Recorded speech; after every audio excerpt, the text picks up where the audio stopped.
Je bénirai le Seigneur en tout temps. Je bénirai le Seigneur en chantant. Son amour est si fort et son nom est si grand en tout temps. Je bénirai en chantant. Bonsoir mon père. Nous sommes ici aujourd'hui avec le père Basile Vianney, journaliste, écrivain, humanitaire et prêtre à l'heure actuelle à la paroisse de Monceau. C'était un plaisir de vous rencontrer. Nous avons appris de sources, plus ou moins de manière officielle maintenant, que vous quittez vos fonctions de père pour être dans l'humanitaire. Non, je ne quitte pas mes fonctions de prêtre. Je suis prêtre à vie et c'est une fonction que j'aime beaucoup. Et je pense que je termine ma vie comme prêtre. Ça, je tiens à rassurer les uns les autres. Je suis prêtre éternellement. Il s'est trouvé tout simplement que au moment de la célébration de mon jubilé d'argent, j'ai ressenti un appel particulier et un appel qui fait écho à la promesse que j'ai faite au Seigneur en 82-83 lorsque au petit séminaire, on a eu un des nôtres qui avait perdu son père. Et donc j'ai promis être le père de tous les enfants qui perdraient, et donc leurs parents, surtout leurs papas. Et donc au moment de la célébration de mon jubilé d'argent, j'ai senti forcément ce désir de me libérer un peu de mes fonctions de curé pour me consacrer à cette œuvre humanitaire, faire en sorte que tous les enfants qui perdent leur père n'aient pas leur vie qui soit modifiée par la perte de leur père. Parce que j'ai remarqué durant mon parcours pastoral de prêtre, j'ai vu beaucoup d'incongruités, de voir que les personnes des enfants qui allaient à l'école, qui étaient pour un bel avenir, tout d'un coup, parce que le papa est décédé, tout d'un coup, tout s'arrête. Et j'ai dit, ce n'est pas normal. Il faut qu'on mette fin à cette situation. Surtout que, de façon regrettable, l'État n'a pas de structure pour accueillir ce genre de situation, ce genre de cas. Et surtout que l'Église aussi, malheureusement, ça je le confesse, je le dis, n'a pas de structure pour accueillir ce genre de situation de vulnérabilité. Et donc, j'ai senti fortement l'appel de me décharger de mes fonctions. Et donc, je dis merci à notre évêque, Monseigneur Raymond Awa, qui a permis que je puisse me libérer pour faire des actes qui soient modifiés par la perte de leur père. Parce que j'ai remarqué durant mon parcours pastoral de prêtre, j'ai vu beaucoup d'incongruités, de voir que les personnes des enfants qui allaient à l'école, qui étaient pour un bel avenir, tout d'un coup, parce que le papa est décédé, tout d'un coup, tout s'arrête. Et j'ai dit, ce n'est pas normal. Il faut qu'on mette fin à cette situation. Surtout que, de façon regrettable, l'État n'a pas de structure pour accueillir ce genre de situation, ce genre de cas.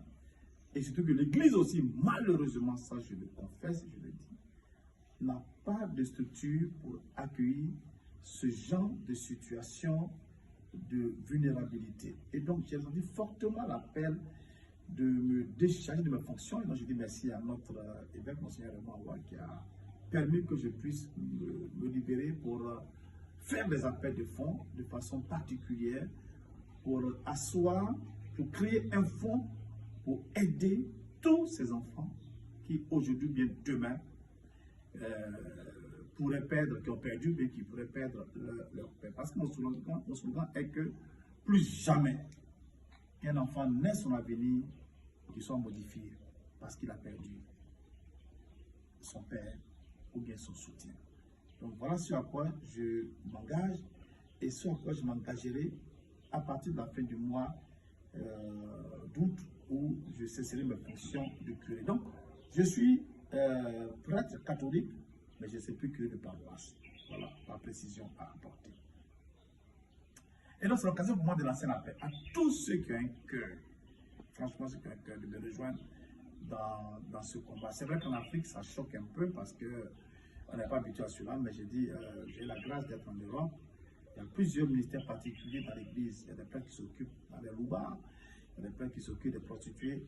Et moi, là où je ressens vraiment la chose, parce que je trouve que c'est une congruité, de voir que quelqu'un qui perd un enfant, un jeune qui perd son père, tout d'un coup, tout s'arrête pour lui. Aucun parent n'appelle l'enfant, aucun parent ne prend la décision de le prendre en charge. Et je pense qu'il faudrait qu'aujourd'hui, à travers mes actions, que cela puisse se prendre en fait. Et donc, tous ceux qui me rejoignent dans ce combat, et ce qui m'a marqué, c'est que lorsque j'en parle à 2-3 personnes, j'ai vu que beaucoup de personnes ont connu la galère de la perte d'un père. Et j'ai dit plus jamais ça. Donc, tous ceux qui voudraient me rejoindre dans ce combat sont priés d'entrer en contact avec moi. Je vous donne un contact. Voilà, un contact qui apparaît maintenant sur l'écran. Un ou deux contacts pour me rejoindre. Mais de grâce, c'est vraiment pour tous ceux qui veulent me rejoindre dans ce combat pour la vie. Vous voyez, moi, je ne suis pas... parce que très souvent, il y a une question de confiance. Voilà, est-ce que le prêtre va vraiment utiliser l'argent qu'il va recevoir? J'ai dit, vous vous souvenez que j'ai refusé modestement un véhicule de 50 millions. Ça veut dire que je ne suis pas attaché à l'argent. Et si aujourd'hui j'accepte encore de quitter ma fonction de curé, ça veut dire que... Et donc c'est l'occasion pour moi de lancer l'appel à tous ceux qui ont un cœur, franchement ceux qui ont un cœur, de me rejoindre dans ce combat. C'est vrai qu'en Afrique, ça choque un peu parce qu'on n'est pas habitué à cela, mais j'ai dit, j'ai la grâce d'être en Europe. Il y a plusieurs ministères particuliers dans l'église. Il y a des prêtres qui s'occupent dans les loubards, il y a des prêtres qui s'occupent des prostituées. Et moi, là où je ressens vraiment la chose, parce que je trouve que c'est une congruité, de voir que quelqu'un qui perd un enfant, un jeune qui perd son père, tout d'un coup, tout s'arrête pour lui. Aucun parent n'appelle l'enfant, aucun parent ne prend la décision de le prendre en charge. Et je pense qu'il faudrait qu'aujourd'hui, à travers mes actions, que cela puisse se prendre en fait. Et donc, tous ceux qui me rejoignent dans ce combat, et ce qui m'a marqué, c'est que lorsque j'en parle à 2-3 personnes, j'ai vu que beaucoup de personnes ont connu la galère de la perte d'un père. Et j'ai dit plus jamais ça. Donc, tous ceux qui voudraient me rejoindre dans ce combat sont priés d'entrer en contact avec moi. Je vous donne un contact. Voilà, un contact qui apparaît maintenant sur l'écran. Un ou deux contacts pour me rejoindre. Mais de grâce, c'est vraiment pour tous ceux qui veulent me rejoindre dans ce combat pour la vie. Vous voyez, moi, je ne suis pas... parce que très souvent, il y a une question de confiance. Voilà, est-ce que le prêtre va vraiment utiliser l'argent qu'il va recevoir? J'ai dit, vous vous souvenez que j'ai refusé modestement un véhicule de 50 millions. Ça veut dire que je ne suis pas attaché à l'argent. Et si aujourd'hui j'accepte encore de quitter ma fonction de curé, ça veut dire que pour moi, ce n'est pas ce que le curé. Bon, j'ai payé le budget, le fonctionnement, tout et tout. Ce n'est pas ça qui compte pour moi. Ce qui compte pour moi, c'est de rendre des personnes heureuses. C'est de rendre des enfants heureux. C'est aussi de pouvoir permettre aux veuves de se prendre en charge. Et donc, moi, c'est l'idéal. C'est de faire en sorte que je dis aujourd'hui en Côte d'Ivoire et plus jamais qu'il y ait un enfant qui n'aille pas à l'école, qui ne marche pas parce que son papa est décédé. Et je peux citer à l'appel de nombreux cas, ça je le dis toujours, je le rappelle encore. Donc, je voudrais qu'on me rejoigne dans ce combat. J'ai besoin que les Ivoiriens se mobilisent. J'ai besoin que toute la Côte d'Ivoire se mobilise. J'ai besoin que tous les habitants de la Côte d'Ivoire se mobilisent. J'ai besoin que toutes les personnes de bonne volonté se mobilisent. Et je dis encore une fois de plus que ce que je vais recevoir, ce n'est pas pour moi. Et ça, je le promets devant vous tous, la main sur la Bible et la main sur le cœur. Tout sera pour la gloire de Dieu.